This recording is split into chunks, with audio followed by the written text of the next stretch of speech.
ৰাজ্যত যোৱা কেইটামান দিনত আমি বিদেশী নাগৰিকক পুছবেক এই প্ৰচেষ্টা আমি আৰম্ভ কৰিছিলোঁ আৰু এতিয়া আমাৰ ৰাজ্যত যোৱা কেইটামান মাহৰ ভিতৰতে আমি প্ৰায় 2000 ব্যক্তিক সীমান্তত তেওঁলোকক চিনাক্ত কৰি আমি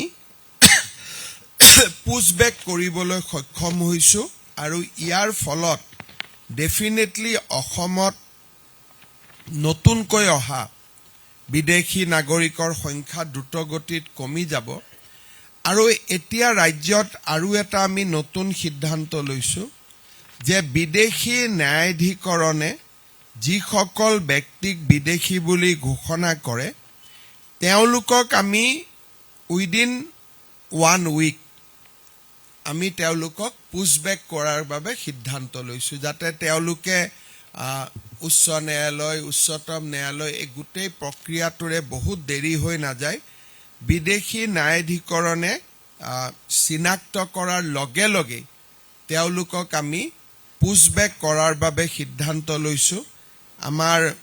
ৰাজ্যত এই ব্যৱস্থা আৰম্ভ হোৱাৰ লগে লগে আমি ভাবোঁ যে ফৰেনাৰ্ছ বা বিদেশীৰ ওপৰত আমাৰ যিটো বহু দিনৰ পৰা এটা নন কম্প্ৰমাইজিং এটিচিউড লোৱাৰ প্ৰয়োজন আছিল সুপ্ৰিম কোৰ্টৰ ৰায়দানৰ পিছত আৰু সুপ্ৰিম কোৰ্টে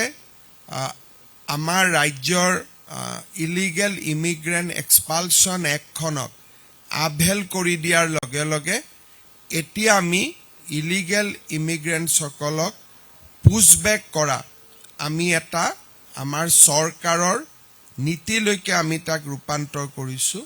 আৰু তাৰ পৰিপ্ৰেক্ষিতত আমাৰ ৰাজ্যত মই ভাবোঁ যে গোটেই বিদেশী নাগৰিকৰ সমগ্ৰ ব্যৱস্থাটোতে এটা পৰিৱৰ্তন আহিবলৈ সক্ষম হ'ব